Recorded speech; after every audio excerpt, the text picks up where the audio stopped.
तो आज ना हमारा जो टॉपिक होगा वो एसी एक्साइटेशन होगा टू द ये जो इंस्ट्रक्शन में जो हम इंस्ट्रक्शन मैनुअल है for the potentiometer error detector का है।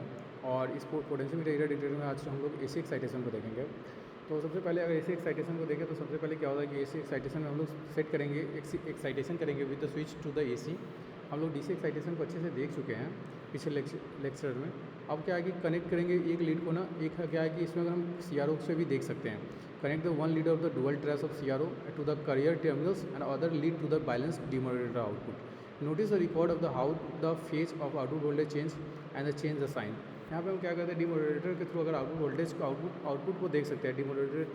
डीमोडुलेटर के थ्रू हम आउटपुट को देख सकते हैं। ठीक है, मतलब रिकॉर्ड करते हैं या प्लॉट करते हैं peak to peak RMS voltage को, फंक्शन को टेबल, ये फंक्शन टेबल 2 दे रखा है। और next connect the balance demodulator output to the DVM. Digital volt meter जो डीवीएम के उस किट के अंदर ही क्या है कि इनबिल्ट होता है।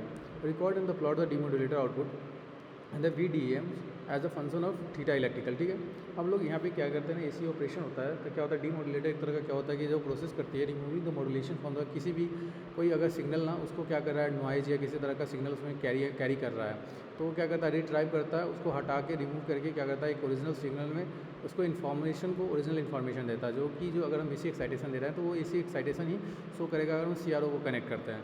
लेकिन हमारा क्या है कि हम सीआरओ को कनेक्ट करके ना देखेंगे, क्योंकि हम सिर्फ यही इसका एक्सपेरिमेंट में ना सिर्फ ये देखना चाहते हैं कि हमारा ना चेंजिंग क्या होता है अगर हम आउटपुट अगर एसी एक्साइटेशन देते हैं तो हमारे पास क्या होता है। तो सबसे पहले अगर हम जो मेरे पास ये टेबल है ना, सबसे पहले अगर हम ट्रांसड्यूसर को देखते हैं तो एक्चुअल क्या है कि ना डुअल ट्रेस सीआरओ के बारे में भी सीआरओ के बारे में हम किसी दूसरे लेक्चर में बता देंगे। अभी क्या है कि 2 एक्सपेरिमेंट है ना वो यहीं से हो जाएगा। तो ये क्या कि हम सबसे पहले ना इसके θ1 के पोजीशन को फिक्स करते हैं। क्या करते हैं ना, अब ना हम लोग क्या करते हैं पहले सीन्स वाले पोटेंशियोमीटर को ना या ट्रांजिस्टर 1 को क्या करते हैं ना फिक्स करते हैं 180 डिग्री। ठीक है, और देन क्या है कि θ2 के पोजीशन को हम क्या करेंगे with the stepping of 20 degree क्या करेंगे चेंज करेंगे। और देन आफ्टर अगर हम θ1 माइनस θ1 करते तो ये नेगेटिव दे देता है। और V naught RMS in the millivolt में हम लोग मेजर करके देखेंगे।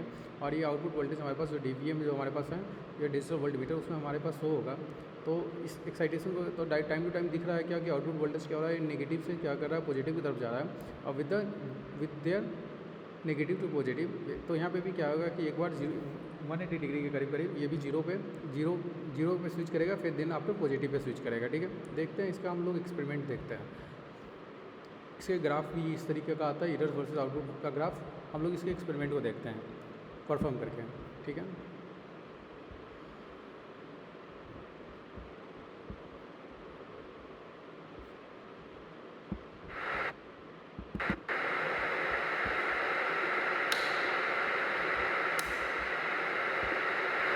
ये देखो अपने पास ये ट्रांसड्यूसर 1 हो गया, ट्रांसड्यूसर 2 हो गया।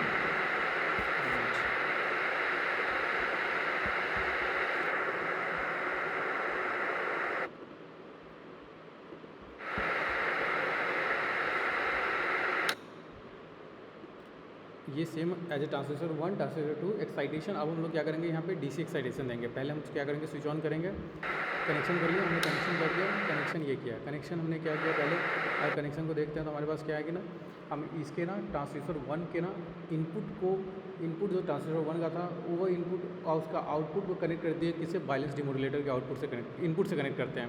इसका आउटपुट ना बैलेंस जो ट्रांसड्यूसर 1 का आउटपुट है उसको बैलेंस डिमोडुलेटर के इनपुट से कनेक्ट करते हैं। फिर बैलेंस डिमोडुलेटर का जो आउटपुट होता है उसको हम लोग क्या करते हैं वोल्ट मीटर से कनेक्ट करते हैं DVM से। ठीक है, देन हम स्विच एक्साइटेशन देंगे, क्या एसी एक्साइटेशन देंगे। ठीक है, और एसी एक्साइटेशन देने से पहले एक और दूसरा क्या है कि हमारे पास हम क्या फिक्स कर रखे हैं ट्रांसड्यूसर 1 को ना 180 डिग्री फिक्स किए हैं और इसको 0 डिग्री पे लेके आए हैं। अब देखो हम यहाँ से मेरा मेन पावर स्विच है जो कि इस किट का ऑन ऑफ स्विच है और मैंने उसको ऑन किया। देन आपको देखो ये नेगेटिव में आ रहा है, जो हमारे पास जो टेबल है इस टेबल के अकॉर्डिंग क्या होगा कि नेगेटिव 7.82 वही 7.82 आउटपुट वोल्टेज। फिर देन इसके बाद हम इसको अगर धीरे धीरे क्या करेंगे रोटेट करेंगे 0 डिग्री 20 डिग्री 30 डिग्री 60 डिग्री। हमारे पास क्या है कि 20 डिग्री के स्टेपिंग हम कर रहे हैं। वो हमारे पास क्या है कि इसमें जो मीटर है उस मीटर में 10 डिग्री का शिफ्टिंग है। उसमें हम देख रहे हैं तो क्या हो रहा है कि 180 डिग्री तक आता है तो क्या होता है 0 डिग्री पे 0 पे आ गया। फिर आपको ये क्या कर रहे हैं पॉजिटिव रिस्पॉन्स दे रहा है, आउटपुट वोल्टेज क्या हो रहा है पॉजिटिव में जा रहा है। तो ये इसका स्टडी स्टेट का पोटेंशियल का एरर का डिटेक्शन का ये। देन आपको 0 degree which is again come to negative 360 degree 330 degree. फिर 30 डिग्री के आते आते तक ये नेगेटिव 360 तक ये नेगेटिव तक रीच करने लगेगा, ठीक है। देखिए 330 डिग्री नेगेटिव में आने लगेगा, ठीक है।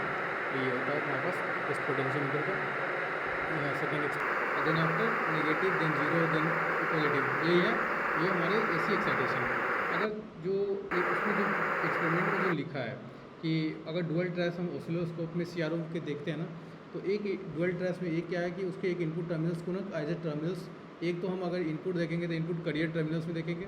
वो हमारा इनपुट क्या होगा, इनपुट जो अगर CRO के कोई भी अगर हम CRO के अगर चैनल में अगर प्रोब, अगर CRO के प्रोब को देखें तो उसमें क्या होता है, एक अपने पास होता है मेन लीड, एक होता है सेकेंडरी लीड, जिसमें हम ग्राउंडिंग करेंगे, उसमें सेकेंडरी लीड को ग्राउंडिंग कर देंगे, प्राइमरी लीड को इनपुट यहाँ पे चेक करेंगे। दूसरा हम डीमॉड्यूलेटर के आउटपुट में चेक करेंगे, डीमॉड्यूलेटर के आउटपुट में हम उसका आउटपुट चेक करेंगे, इनपुट यहाँ पे चेक करेंगे, वही चीज़ लिखा हुआ है यहाँ पे।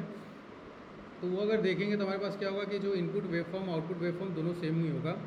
ये जो है हमारे पास जो लिखा हुआ है, एक मिनट,